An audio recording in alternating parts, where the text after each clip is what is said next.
Good morning everyone, welcome to civil services study. आर की जो सीरीज चल रही थी एनसीईआरटी वाली, उसमें नेक्स्ट टॉपिक पर आ जाइए। टॉपिक का नाम है 1858 के बाद प्रशासनिक परिवर्तन क्या क्या हुए। जितने भी प्रश्न इस टॉपिक से बनते हैं, चलिए बनाते हैं। इस टेस्ट सीरीज़ की बाकी आप फुल टेस्ट सीरीज से जुड़ सकते हैं। 149 में पीडीएफ सीरीज़ है वो। इतना कम इसलिए रखा ताकि सभी लोग इसका अफोर्ड कर सकें। ये नंबर है, इस पर कॉल या व्हाट्सअप करके। प्रश्न के स्टेटमेंट बड़े हैं, थोड़ा तीव्र गति से चलेंगे, एक्सप्लेनेशन भी बड़ी है। पहला प्रश्न है, अंग्रेजों के द्वारा 1858 के बाद अपनाई गई नीतियों के संबंध में नीचे दिए गए कथनों पर विचार करना है और कौन सा इसमें सत्य होगा। बांटो और राज करो की नीति को आगे बढ़ाया। समाज सुधारकों का समर्थन करने की नीति को आगे बढ़ाया। भारतीय राजाओं, जमींदारों और भूस्वामियों के प्रति मित्रतापूर्ण व्यवहार की नीति अपनाई अंग्रेजों ने। देखिए, पहला वाला सही है। समाज सुधारकों का समर्थन करने की नीति को आगे बढ़ाया गलत है। भारतीय राजाओं, जमींदारों और भूस्वामियों के प्रति मित्रतापूर्ण व्यवहार की नीति अपनाई, ये भी ठीक है। अब गलत कौन सा है इसमें? केवल दो यहाँ पर गलत है। देखिए, पहला वाला कथन जो है वो सत्य है। अंग्रेजों ने भारत पर विजय भारतीय शासकों की फूट का लाभ उठाकर और उन्हें एक दूसरे से लड़ाकर प्राप्त की थी। 1858 के बाद उन्होंने जनता के खिलाफ राजाओं को, एक जाति के खिलाफ दूसरी जाति को और सबसे अधिक मुसलमानों के विरुद्ध हिंदुओं को खड़ा करके बांटो और राज करो की नीति को जारी रखने का फैसला किया। दूसरा वाला इनकरेक्ट है, क्योंकि अंग्रेजों ने समाज सुधारकों की सहायता करने की पुरानी नीति छोड़ दी। उनका मत था कि समाज सुधारकों का कदम 1857 के विद्रोह का एक प्रमुख कारण था, इसलिए धीरे धीरे उन्होंने रूढ़िवादियों का पक्ष लेना आरंभ कर दिया और समाज सुधारकों का समर्थन बंद कर दिया। समाज सुधारक के जैसे कि राजा राम मोहन राय थे, उस तरह के व्यक्ति उस समय के। तीसरा वाला कथन सत्य है। अंग्रेजों ने भारतीयों के सबसे प्रतिक्रियावादी वर्गों जैसे कि राजाओं, जमींदारों, भूस्वामियों की ओर दोस्ती का हाथ बढ़ाया।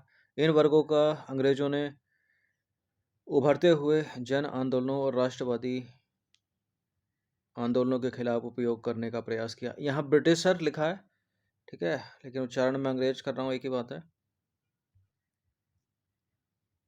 दूसरा प्रश्न है, ब्रिटिश भारत की सरकार का अफगानिस्तान के साथ संघर्ष करने का प्रमुख उद्देश्य क्या था?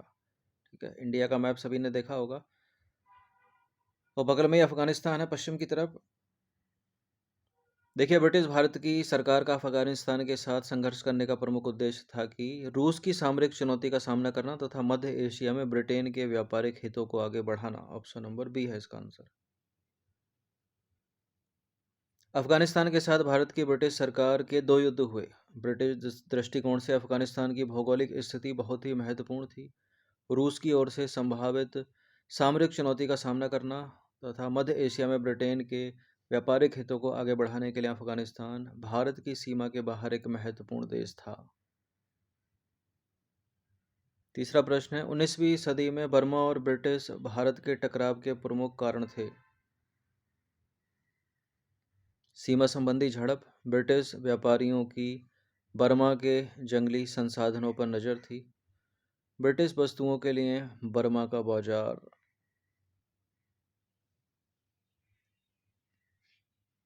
देखिए, तीनों के तीनों कथन जो हैं वो सत्य हैं। डी है इसका आंसर।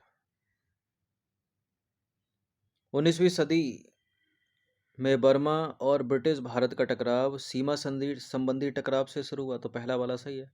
बर्मा के सम्राट के उत्तराधिकारी बादोप पाय ने 1785 में अराकान और 1813 में मणिपुर के सीमावर्ती राज्यों पर अधिकार किया और इस प्रकार बर्मा की सीमा को ब्रिटिश भारत की सीमा तक फैला दिया। पश्चिम की ओर बढ़ना जारी रखते हुए उसने 1822 में असम को जीत लिया। अराकान और असम पर बर्मा की विजय के बाद बर्मा और बंगाल की अस्पष्ट सीमाओं पर लगातार झड़पों का एक युग आरंभ हो गया, जिसके परिणाम स्वरूप 1824 में ब्रिटिश भारत के शासकों ने बर्मा के खिलाफ युद्ध छेड़ दिया।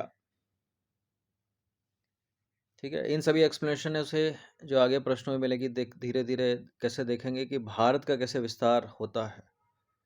ठीक है, कैसे कैसे दूसरे देशों के राज्यों को जो ब्रिटिश शासन में मिलाया जाता है और आज वो राज्य या वो क्षेत्र, वो जगह, वो भारत के पास ही है। 1852 में जो दूसरा बर्मा युद्ध छिड़ा, वह लगभग पूरी तरह ब्रिटेन के व्यापारिक लोभ का परिणाम था। बर्मा के जंगल संबंधी संसाधनों पर ब्रिटिश व्यापारियों की लालची निगाहें बहुत पहले से लगी हुई थी। लकड़ी का व्यापार करने वाले ब्रिटिश फर्मों ने अब ऊपरी बर्मा के जंगलों की इमारती लकड़ी में दिलचस्पी लेनी शुरू कर दी। तो दूसरा वाला भी सही हो गया ऊपर। अंग्रेजों को लगा कि बर्मा का विशाल जनसंख्या ब्रिटेन के सूती कपड़ों और दूसरे औद्योगिक मालों की बिक्री के लिए बहुत बड़ा बाजार उपलब्ध करा सकती है। इस कारण से भी अंग्रेज बर्मा के व्यापारिक क्षेत्रों पर अपना कब्जा चाह रहे थे। तो तीनों के तीनों स्टेटमेंट सही हैं ऊपर। यंडाबू की संधि किसके बीच हुई? यंडाबू की संधि हुई बर्मा और ब्रिटिश के बीच, बर्मा और अंग्रेजों के बीच। 1824 में ब्रिटिश भारत के शासकों ने बर्मा के खिलाफ युद्ध छेड़ दिया। मई 1824 में ब्रिटिश नौसेना ने समुद्र के रास्ते रंगून पर अधिकार कर लिया और राजधानी अवा से 35 मील दूर तक पहुंच गई। यंडाबू की संधि के द्वारा फरवरी 1826 में दोनों के बीच शांति स्थापित हुई। क्वेश्चन नंबर 5 है, अंग्रेजों ने नेपाल के साथ युद्ध के बाद किन क्षेत्रों पर अधिकार प्राप्त कर लिया? यानी नेपाल को भी हरा दिया अंग्रेजों ने। ठीक है, तो नेपाल की स्थिति जो है यहाँ है भारत के इधर सटा हुआ है उत्तराखंड, गढ़वाल तथा कुमायूं, यहाँ सिक्किम है। ठीक है, इस तरफ सिक्किम है, तो सिक्किम हो जाएगा। मसूरी भी उत्तराखंड का ही पार्ट है, गढ़वाल कुमायूं। ठीक है, गढ़वाल कुमायूं मसूरी और सिक्किम अलग राज्य है इस समय। अरुणाचल नॉर्थ ईस्ट का है, तो इसको हटा दीजिए। 1 2 3 किस में है? डी में है। भारतीय साम्राज्य को उसकी प्राकृतिक भौगोलिक सीमा तक फैलाने की अंग्रेजों की धुन के साथ पहले उनका उत्तर में स्थित नेपाल से टकराव हुआ। 1814 में दोनों के बीच युद्ध आरंभ हो गया। अंग्रेज नेपालियों से हर मामले में श्रेष्ठ थे। अंत में नेपाल की सरकार को ब्रिटेन की शर्तों पर बातचीत करनी पड़ी।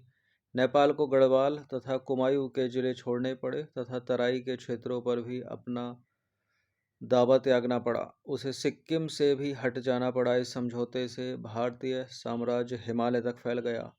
अंग्रेजों ने हिल स्टेशन बनाने के लिए शिमला, मसूरी और नैनीताल जैसे महत्वपूर्ण स्थान मिल गए। तो किस तरह हो रहा है भारत का विस्तार? ठीक है, ये गढ़वाल कुमायूं जो आज उत्तराखंड के पास है यानी भारत के पास है, नेपाल का पार्ट था। ये सिक्किम भी नेपाल का ही था। शिमला जो हिमाचल प्रदेश में है, मसूरी उत्तराखंड में है वर्तमान में, और नैनीताल भी उत्तराखंड में है। ये सब अंग्रेजों की देन है। रेलवे अंग्रेजों की देन है।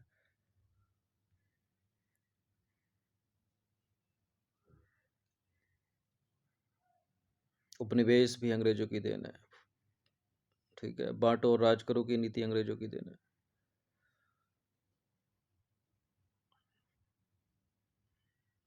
तो मैरिट डिमेरिट दोनों मिली है। क्वेश्चन नंबर 6 पर आ जाइए। 1878 में लॉर्ड लेटन के द्वारा किए गए वर्नाकुलर प्रेस एक्ट के संबंध में नीचे दिए गए कथनों पर विचार करना है। इस कानून के द्वारा भारतीय प्रेस की आज़ादी पर कड़ी पाबंदी लगाई गई। यह कानून मुख्यतः अमृत बाजार पत्रिका के लिए लगाया गया था और इस कानून के द्वारा भारतीय रजवाड़ों की आलोचना पर पूर्ण प्रतिबंध लगा दिया गया। वर्नाकुलर प्रेस एक्ट में भारतीय रजवाड़ों की आलोचना पर पूर्ण प्रतिबंध, ये गलत है। पहला दूसरा वाला करेक्ट है केवल। देखिए, भारतीय राष्ट्रवादी लोग धीरे धीरे प्रेस का इस्तेमाल जनता में राष्ट्रवादी चेतना जगाने के लिए और सरकार की प्रतिक्रियावादी नीतियों की कड़ी आलोचना करने के लिए करने लगे। इस कारण भारतीय प्रेस की आज़ादी को कम करने के लिए 1878 में वर्नाकुलर प्रेस एक्ट बनाया गया। इस कानून ने भारतीय भाषाओं के समाचार पत्रों की आज़ादी पर कड़ी बंदिशें लगाईं। 1878 वर्नाकुलर प्रेस एक्ट कई बार 1 2 ABCD बनाकर पूछा है। लॉर्ड लेटन का नाम याद रखिएगा। इसके द्वारा लागू किया गया वर्नाकुलर प्रेस एक्ट 1878 मुख्यतः अमृत बाजार पत्रिका के लिए लाया गया था, जो बांग्ला समाचार पत्र था ये।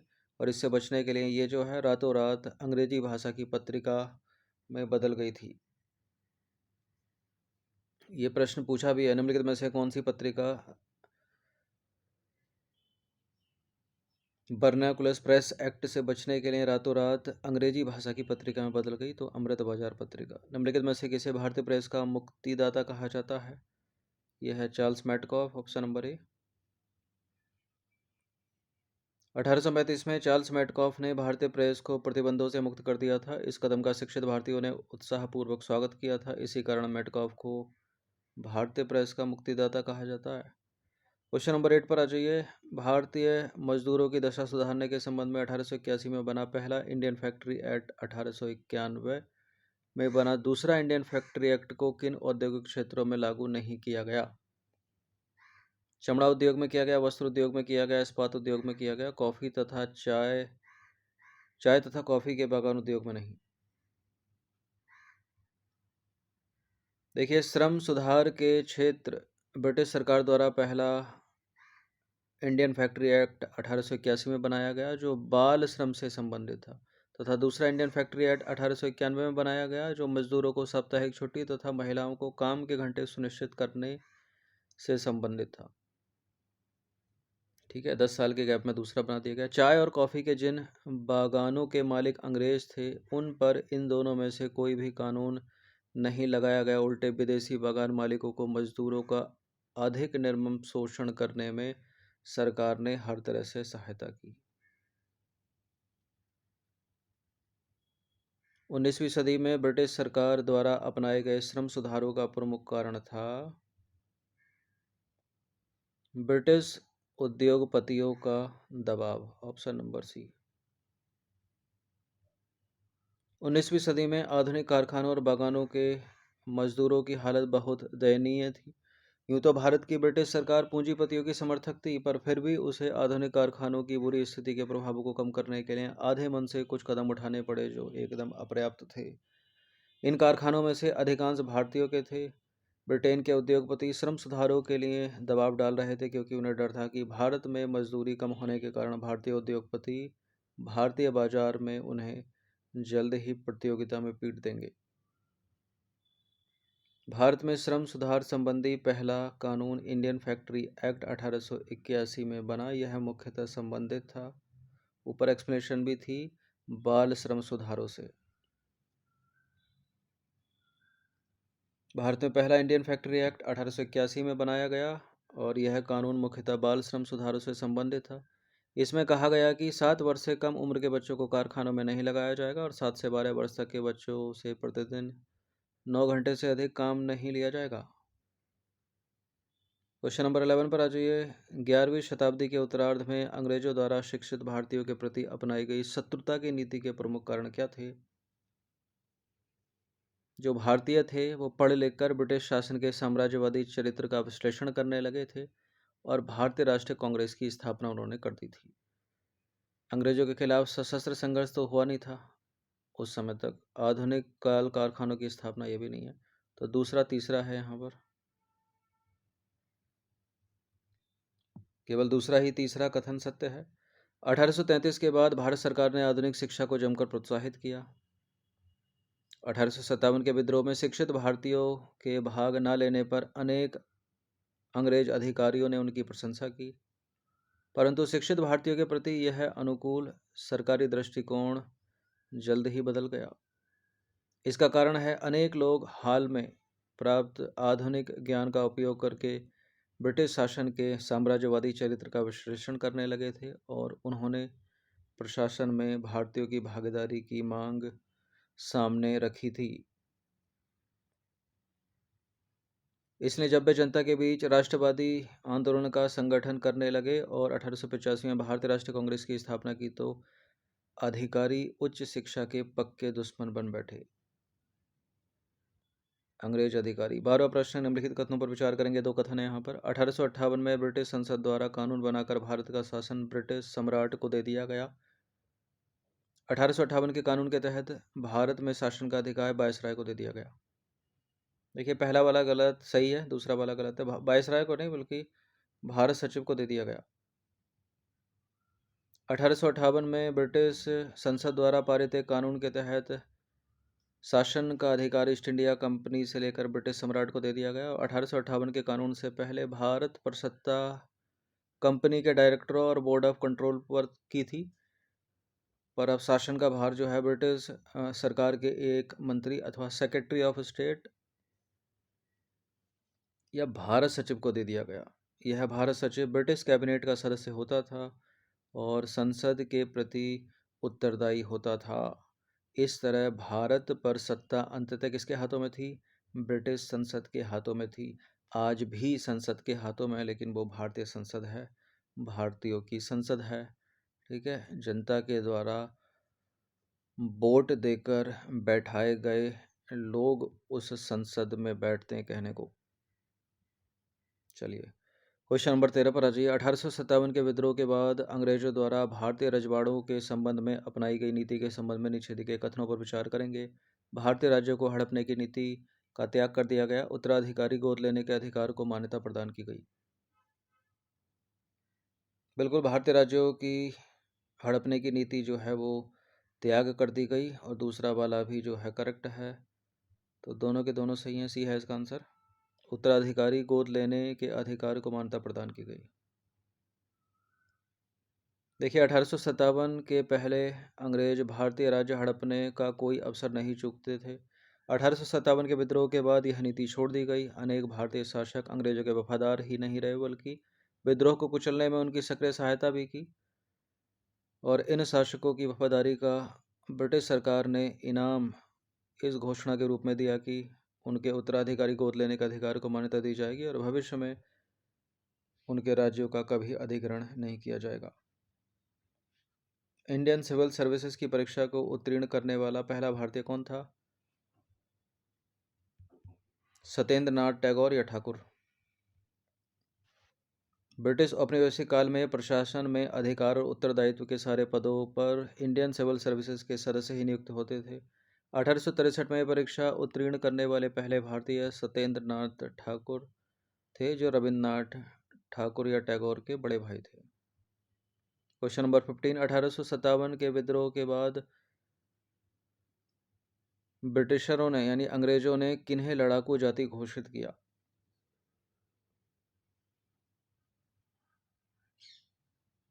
पंजाबियों को, गोरखाओं को, पठानों को? 1 3 4 किस में है?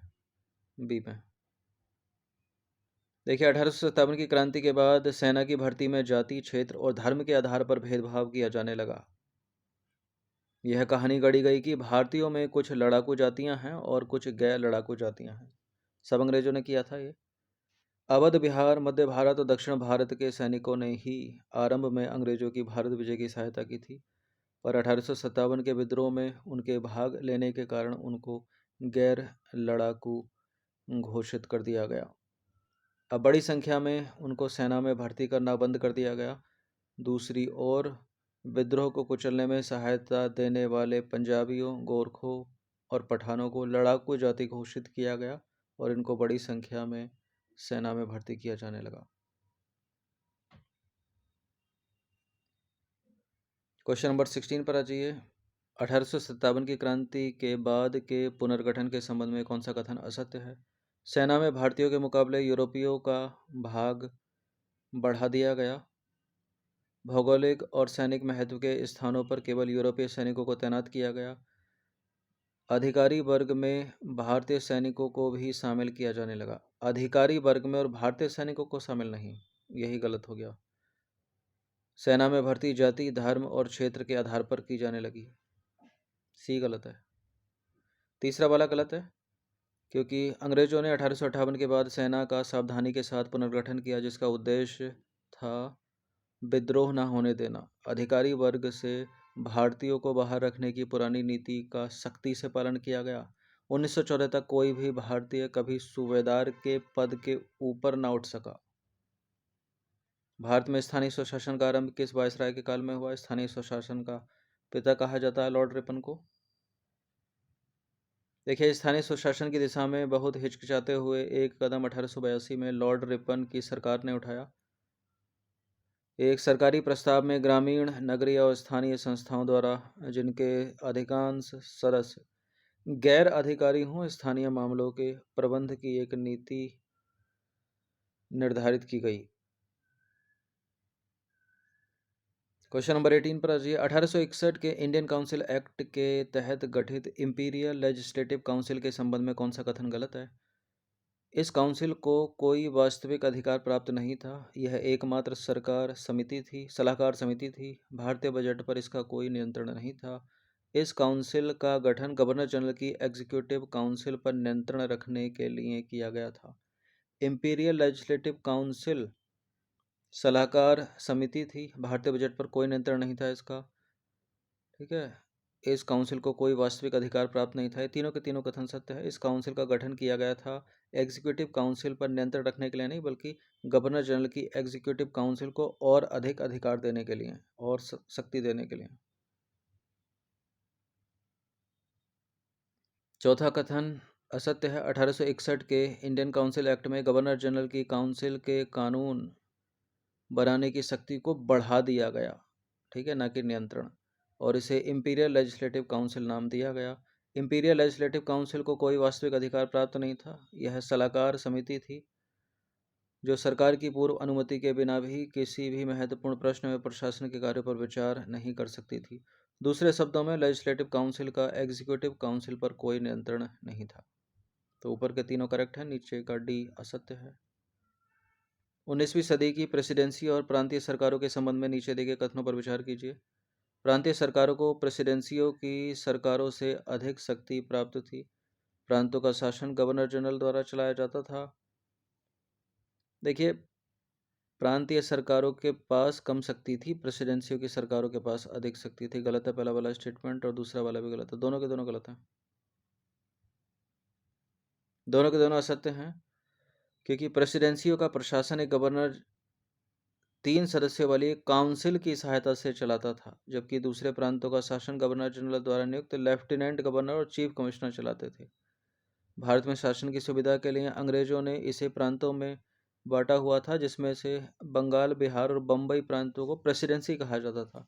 प्रेसिडेंसियों की सरकारों को दूसरी प्रांतीय सरकारों से अधिक अधिकार और शक्तियां प्राप्त थीं, इसलिए गलत है दोनों के दोनों स्टेटमेंट।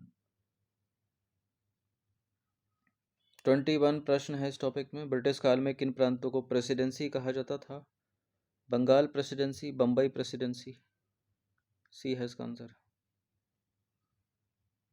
देखिए, शासन की सुविधा के लिए अंग्रेजों ने भारत को कई प्रांतों में बांट रखा था।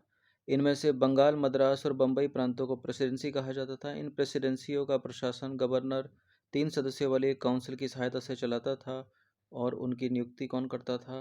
सम्राट करता था। क्वेश्चन नंबर 21 अंतिम प्रश्न है। 1858 में ब्रिटिश संसद द्वारा पारित कानून के संबंध में नीचे दिए गए कथनों पर विचार कीजिए। भारत के गवर्नर जनरल को वायसराय की पदवी दे दी गई।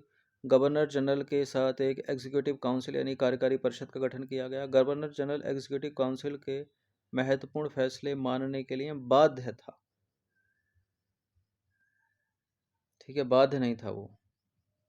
और असत्य कथन ही बताना है, तो असत्य अब बंटू तो होगा नहीं, बंटू तो अपने करेक्ट है, तो असत्य हो जाएगा तीसरा वाला। देखिए, केवल तीसरा वाला कथन जो है वो असत्य है, क्योंकि भारत के लिए 1858 के कानून के तहत यह व्यवस्था की गई थी कि गवर्नर जनरल के साथ एक एग्जीक्यूटिव काउंसिल यानी कार्यकारी परिषद होगी, जिसके सदस्य विभिन्न विभागों के प्रमुख और गवर्नर जनरल के अधिकाधिक सलाहकार होंगे।